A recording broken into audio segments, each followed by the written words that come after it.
இந்த வயிறு கட் பண்ணலாமா? வயிறு கட் பண்ணலாமா? வேணாம். ரொம்ப பெருசாக இருக்கு உங்களுக்கு.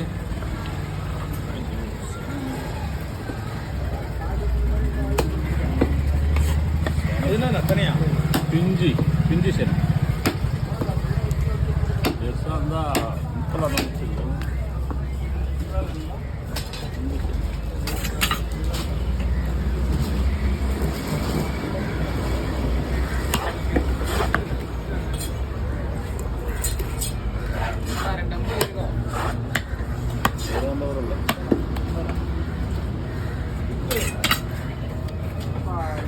மீன் இது சாஃப்டான மீன்.